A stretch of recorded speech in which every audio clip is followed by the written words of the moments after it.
Hi everyone, welcome to Fullstack Menu. In this video, we are going to learn how can we externalize configuration in microservices.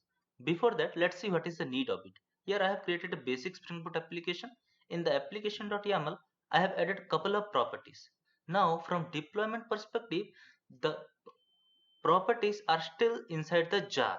So, any changes in these properties, then we have to build the application, take the jar out of it, and redeploy the application.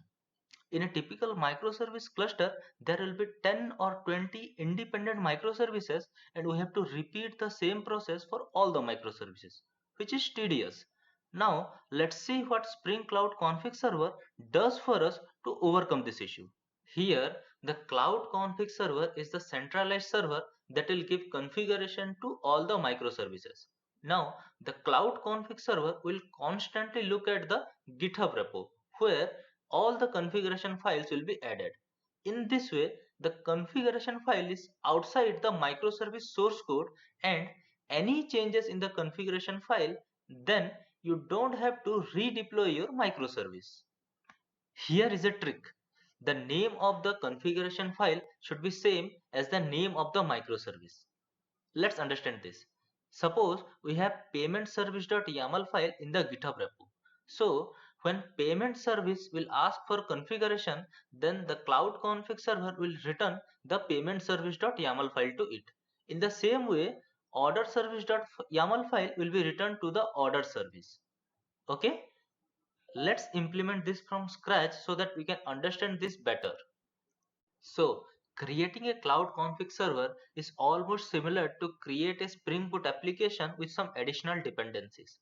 So, let's go to File, New, Spring Starter Project. You can give any name, you can add cloud config. Click on Next, and here you can add the Spring Boot version and add the config server dependency and click on Finish so that the project will be created for you. Now let's go to the pom.xml, and here you can see that config server dependency got added to it. Now we have to add an annotation at the rate enable config server, and with this we are almost done with our coding part. Let's go to GitHub and create the configuration files. So in GitHub, I have created a repo called cloud configuration, and I have created two folders, one per each service. Inside payment service, we have added all the configurations related to the payment service. Now this hyphen dev means it is for dev environment, and hyphen QA means it is for QA environment. We'll see how can you fetch environment specific configurations as well. Let's go to the cloud config server and add some properties and give this repo URL to the cloud config server so that it knows from which repo it should fetch all the configuration files. Let's add the GitHub repo URL to this git URI property. Okay, and the default label means to which branch it should connect to. By default, it connects to the master branch. But if you see our GitHub, the branch name is main. Okay, so here we will write as main, and the search path means in which folder it should search for the configuration. In GitHub, the folder name is payment service. Let me just copy paste this, and for the time being we are hard coding this. In future we'll see how can we resolve this property dynamically. With this we are done with our Spring Cloud config server. Let's test this. So the Spring Cloud config server open up few endpoints that will return the configuration file. Here is one. After your domain name slash file without extension, that is the which file you want, then the profile from which environment, whether it is dev or QA, and then the label from which branch you want to fetch that configuration. Now our Spring Boot application is running on 8081. Let's go to Postman and test this. So we are at localhost 8081. We want the payment service.yaml from QA environment and from the main branch. So click on send, and here we are getting all the configurations. If you see, we are getting the username, password, host, port, everything from the GitHub repo. Okay, let's say we want to get the dev configuration, so we will change the profile to dev and click on send. Now we are getting all the configurations for the dev environment from the GitHub repo from here. Okay. So we saw how Spring Cloud Config Server fetch configuration from GitHub repo. Now let's create our payment service client and make it talk to the Cloud Config Server and fetch configuration from the Cloud Config Server. So I have created the payment service. Here we have to create a bootstrap.yaml file. So go to file, new file, and give a name called bootstrap.yaml and click on finish so that the file will be created for you. Now the reason I have created the bootstrap.yaml file is Spring Boot picks the bootstrap.yaml file prior to the application.yaml. So it is recommended to write the Spring Cloud related configurations in bootstrap.yaml file.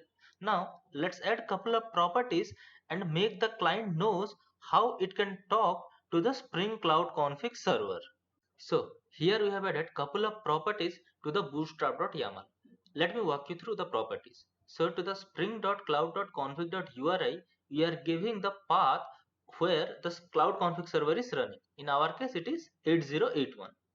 And the other property is application.name, the name of the application.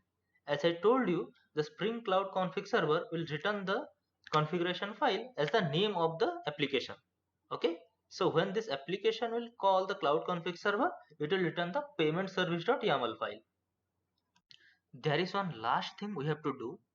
If you can remember, I told you that we are hard coding the folder name. Basically, in the application.yaml, we are hard coding the search path.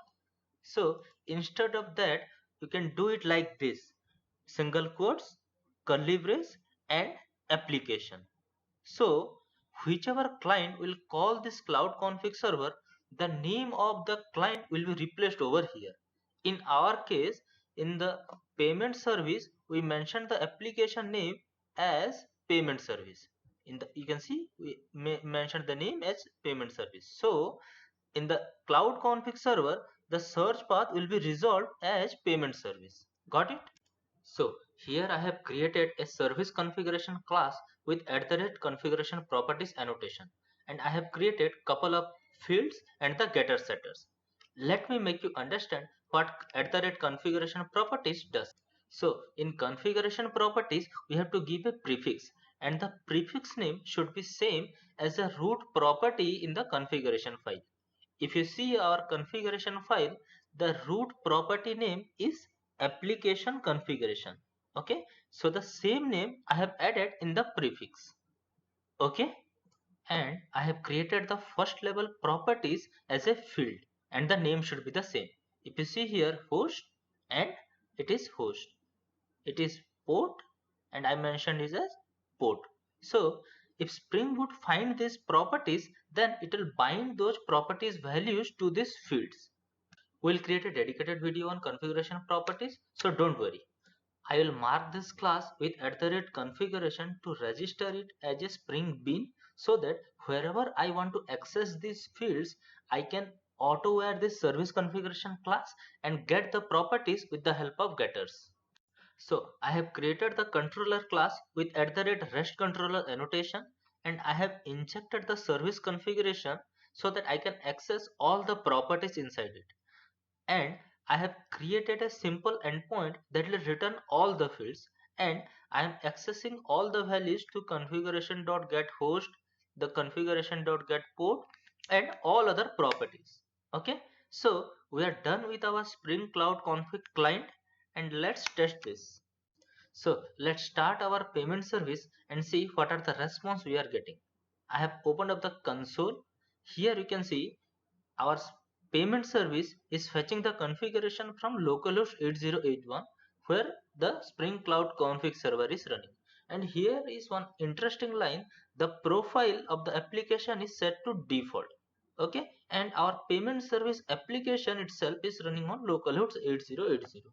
Just remember this profile related part. I'll let you know what it is doing. Let's go to Postman and test this. So the payment service is running on localhost 8080 and slash values is the endpoint. Now let's send the request. You can see we are getting null for the string type and 0 for the port, which is integer. That means we are not able to fetch any values from the cloud config server, though the cloud config server is able to fetch configuration from the GitHub repo. The reason is the active profile is default. I told you the cloud config server will give you the configuration file as file name hyphen the profile. So if you see our GitHub repo, we don't have any payment service hyphen default.yaml file, right? So here is a trick. If the active profile is set to default and we have application.yaml in the GitHub repo, then the cloud config server will be able to return that file to all the microservices. So application.yaml is the file where you can write the global configuration which is applicable for all the microservices. We don't have application.yaml file here, so let's stick to the microservice environment specific files. Okay, to return the environment specific files, let's stop the server, go to the bootstrap.yaml and add a property called active profiles. Okay, now we have added the active profile as QA. That means it will fetch the QA related configuration from the GitHub repo. Let's start the application and see whether it is able to return or not. Here you can see it is fetching the configuration from 8081 where our cloud config server is running, and the active profile is QA. The active profile is QA and our payment service is running on 8080. Let's go to Postman and send the request. Now you can see that we are able to fetch the QA related configuration. Payment QA, payment QA. Now let's just see how can you fetch the dev related configuration. Let's just change this to dev and let's restart the server. As we are using DevTools, the application will be restarted automatically. Now you go to Postman and send the request. Okay. Now you can see we are able to fetch the dev related configurations. Actually, we can do much better than this. Let me show you what I mean. So let's remove the active profiles property and pass it as a command line argument so that you can use the same jar for multiple environments. So let's take the build, right click, run as Maven build and clean install, and I'll see you after the build. So I have taken the build and I am inside the target folder of payment service. Now we are starting the jar with java-jar command and we are passing some command line arguments. So for one application the active profile is dev and that is running on 8082, and for other application the active profile is QA and that is running on 8083. Let's start both the applications. Here you can see one application is running on 8082 and the active profile for this is dev, and the other application is running on 8083 and the active profile is QA. Let's go to the Postman and see. Now if we send the request to localhost 8082, then we'll able to see the dev related configurations. We are getting payment dev, payment dev. Now if we send to 8083, we are able to see the QA related configuration, payment QA, payment QA. In this way, we use the same jar and used it for multiple environment and fetch the configuration of their current corresponding environment. So I have created a AWS branch on top of the main branch. The reason is, let's understand a use case. Suppose we want to migrate the payment service to AWS, and for that we want to fetch the configuration from this AWS branch. To do so, let's go to the project and we have to pass the label as AWS. Okay. By default, the cloud config server is fetching the configuration from the main branch. But if the client asks for configuration from a specific branch, in this case it is asking for AWS branch, then the cloud config server will do so. Let's test this. Let's start the application and go to Postman. Here, let's first test the cloud config server. So we want to fetch the payment service from the dev environment and from the AWS branch. Let's send the request. Now you can see that we are getting the payment AWS dev, payment AWS dev, which we mentioned inside here. Okay. Now let's test the client. If we send this request now, we'll get the response.